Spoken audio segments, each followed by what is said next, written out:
on the dotted line. Let Philadelphia freedom ring and patriotic voices sing. Red, white, and blue, never give up. You represent America. Hoping and praying for a brighter day. I listen to my heart and I obey. How can I see it any other way? I'm looking at life with my own eyes.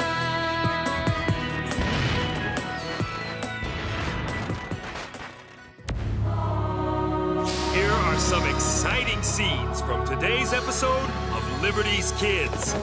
Maybe you should do something useful and join my father's regiment instead of trying to write about it. Reporting on what's happening in the war helps us pull together. And fighting in the war helps us win. Since Congress has now made it clear that it does not consider it in the best interest of the United States of America to promote me to Major General, my only honorable course of action is to resign.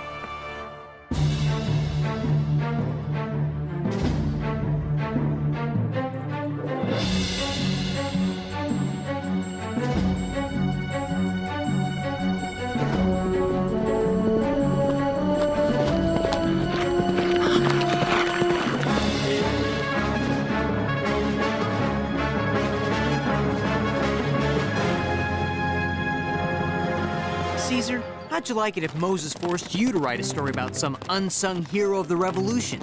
What could be so great about this Ludington guy? I'm glad you agree with me. Come on!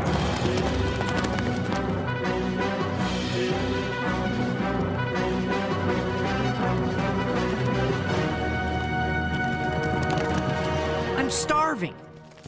I hope dinner's on the table. Stop right there. State your business. This must be the wrong house. I'm looking for Colonel Henri Ludington. I bet you are. James Hiller? Yes? Welcome. I'm Henri Ludington. This is my daughter, Sybil. Good to meet you, Mr. Hiller. Likewise, I'm sure.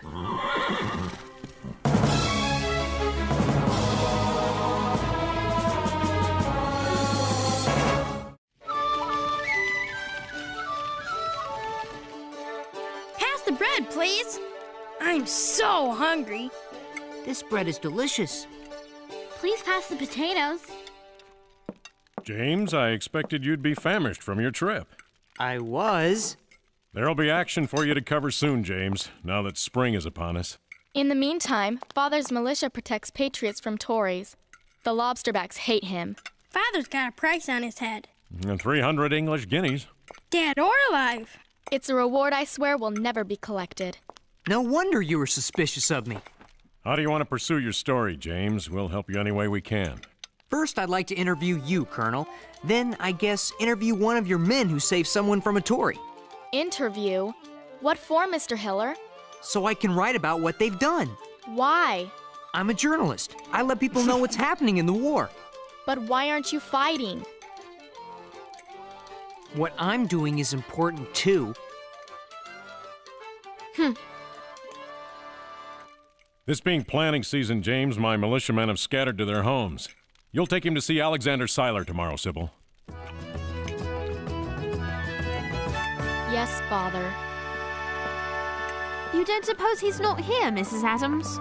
Benedict Arnold not present for a ball thrown in his honor? No, I expect we'll find General Arnold... Ladies and gentlemen, there. General Washington and I need men, and we need them now.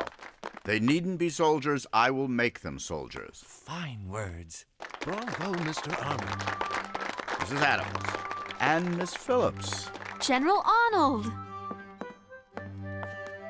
What a delightful surprise. I beg you excuse us a moment, Mrs. Knox. My friends, I have hoped our paths would cross again, Miss Phillips, away from the field of battle.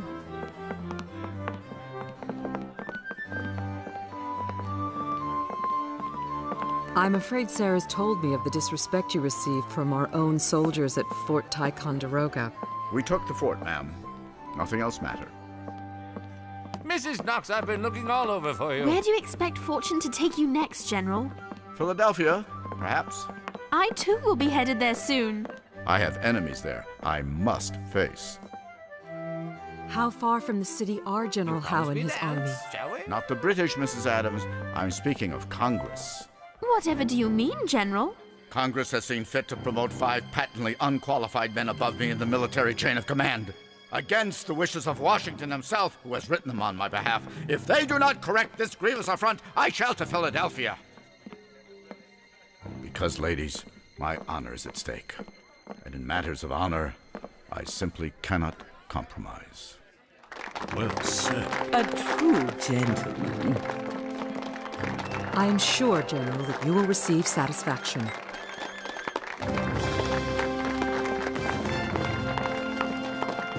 There must be a mistake.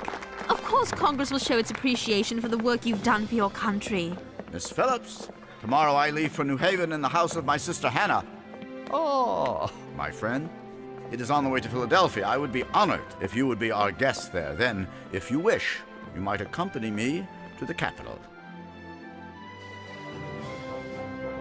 I think it's a wonderful idea. What do you say? I would be delighted, General, if you will permit me to write your story for Dr. Franklin's Pennsylvania Gazette. Mrs. Knox! And what about that dance, eh? I suppose that would be acceptable.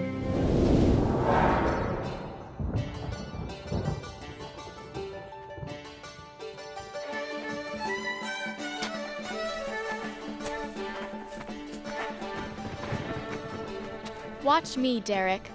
Under 2 fingers of loosely packed dirt. There, you're helping feed your family. Sorry. What's wrong, Mr. Hiller? This is boring. There's no story here. Then maybe you should do something useful and join my father's regiment instead of trying to write about it. I don't need you to tell me how to be useful. Obviously you do. Reporting on what's happening in the war helps us pull together. And fighting in the war helps us win. That's it. Where are you going, Mr. Hiller? To pack. I'm going back to Philadelphia in the morning to find a real story. Please don't let Mr. Hiller leave, Sybil.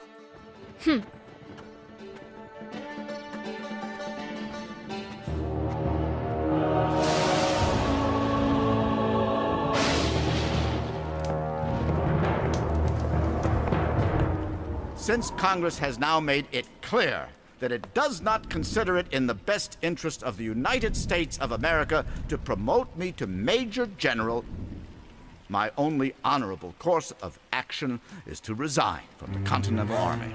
Dearest Hannah, please have my uniform pressed by morning. General, although this is good for my own country, I'm truly sorry.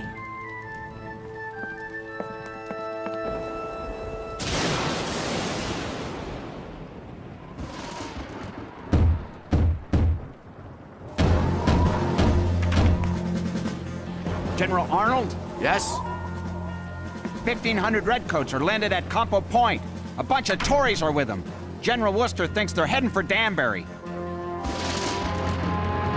Tell Worcester I am coming. General, may I come along to report on... Stay here.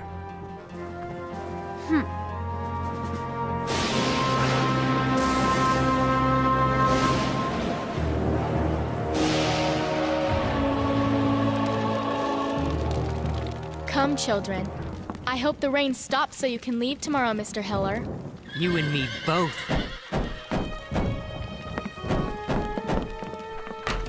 Lobsterbacks, Colonel, running wild in Danbury. Come in and get dry.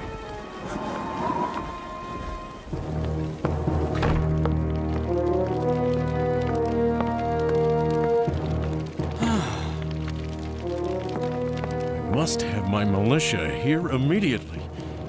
But who will gather them? I'll gather them.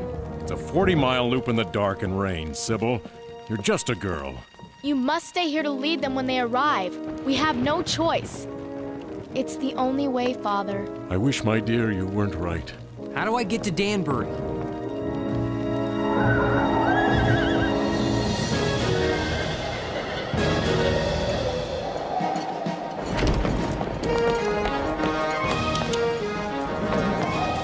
must come right away, Sybil. Yes, Father. By dawn at the latest, if we're to get there in time. James? I have to see what's happening in Danbury. I'll see you there, Colonel, or I'll report back. Be careful, Sybil. I will, Father. You too, James.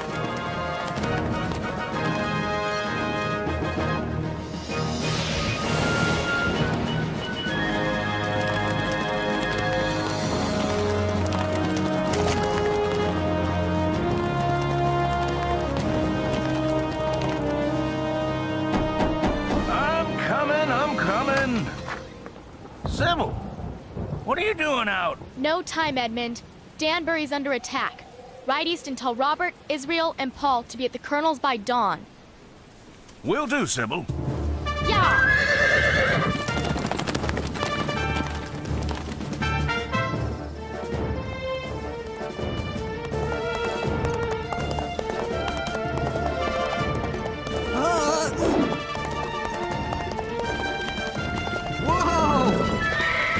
Easy, boy! Oh, no!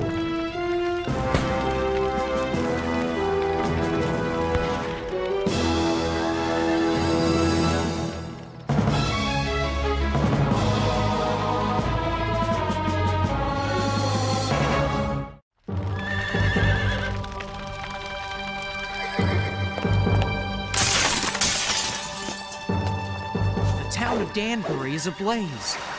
No, truly, not the whole town. The Redcoats are sparing Tory homes. How do they recognize those homes? In the Bible, the story of Passover tells how the Israelites marked their doors so the Lord would know to spare their firstborn. The Tories of Danbury have painted stripes on their chimneys.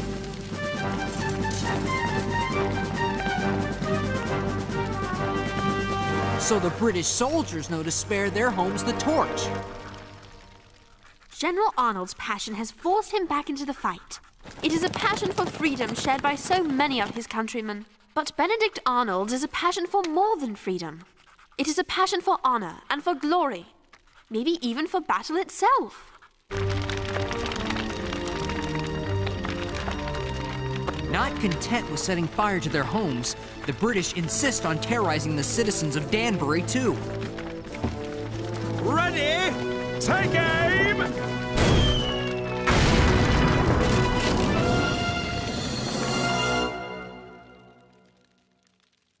Arnold's is a passion that maybe even victory cannot satisfy. The British have decided not to carry American armaments away with them, but to destroy them.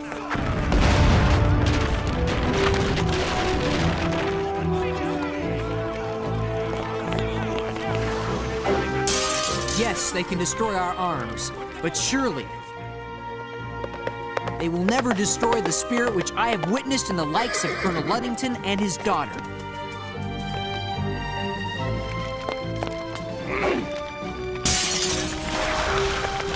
I've got to warn the Colonel!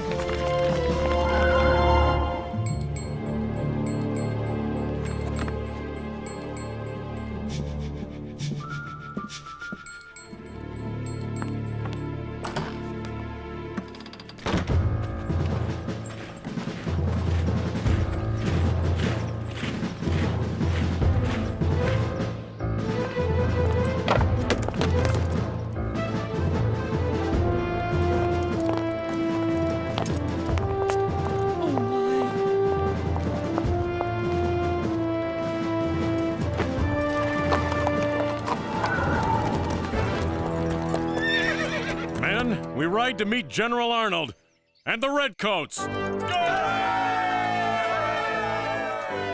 James, I know you want to report on this action, son, but we need your horse.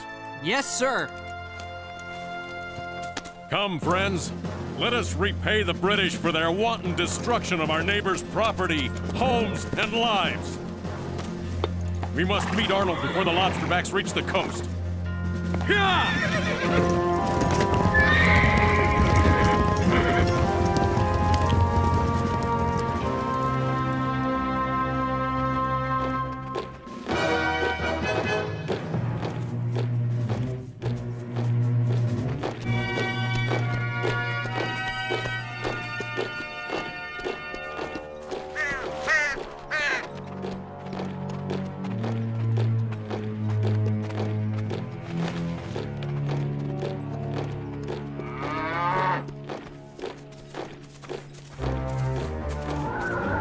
Having completed their task of destroying half of Danbury, the British soldiers were off to meet their ships to return to New York headquarters.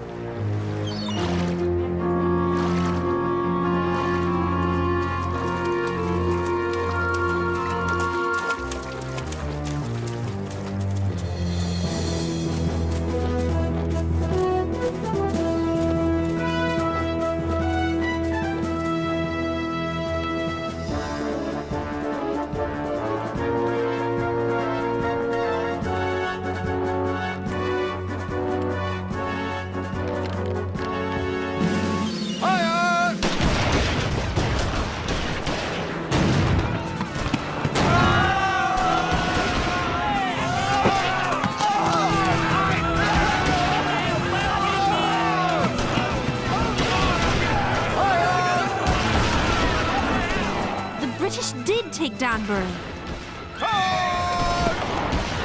But General Arnold and his men chased them all the way back to the coast.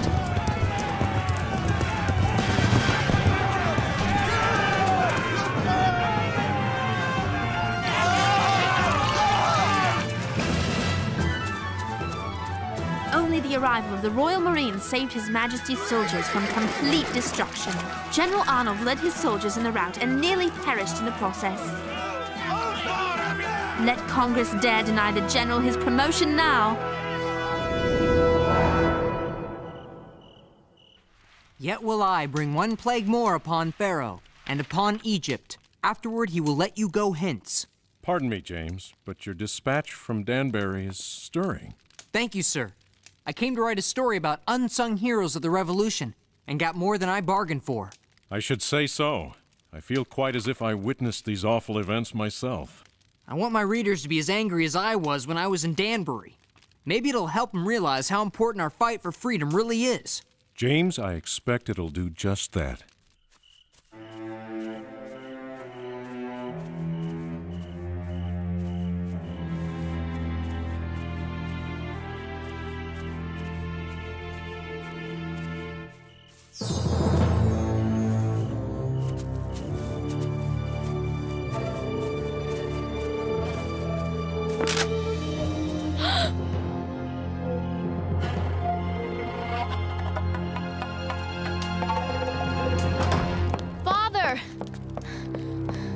Tory's in the woods, armed. How many? About 20. 20? They're surrounding the house. The reward for capturing you. Run, Father, run! Children, upstairs. You two girls, James, I'm going to face them. I'm not going. I know how we can get an entire regiment into the house right now.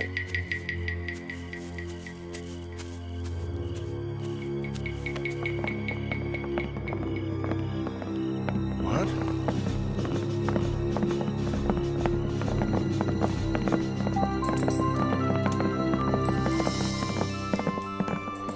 How many?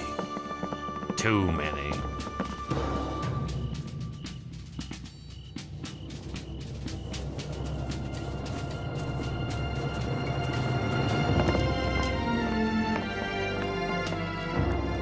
I think I hear them leaving. Keep marching. We might have to do this all night, just to be sure. I said they'll never get you, Father. Miss Ludington? Yes, Mr. Hiller? You know that story I'm writing about unsung heroes of the Revolution? Yes, Mr. Hiller? With your permission, I would like to write it about you.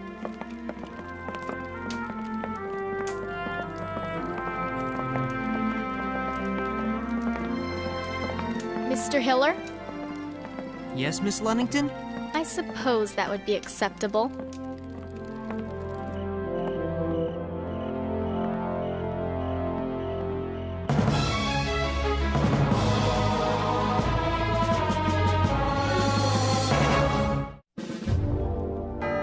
Although you, the Congress, have finally seen fit to promote me to the rank of Major General, you have failed to return to me the seniority my actions merit. Therefore, conscious of my own rectitude, I hereby resign from the Army of the United States of America. Please, sir. You're the finest field general we have. Should my country need me and were my proper rank restored, I would gladly lay down my life for my country. General, please accept my sincerest thanks for your companionship. I shall never forget our time together. Miss Phillips, your company has been one of my few joys these past months. I've come to think of you almost as a daughter. I do hope we will meet again.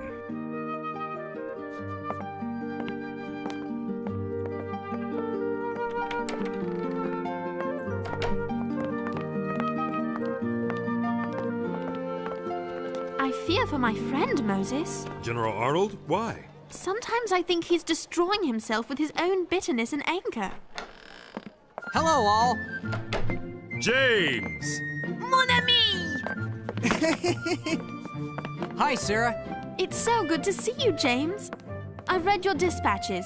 You and I nearly crossed paths in Connecticut. That's some fine work you've been sending us, James. Thanks, Moses. Wait till you see the story I'm working on now. Is it a story of a great military hero like Sarah's about General Arnold? No, Henri. It's about a different kind of hero. And I can finally call her a friend.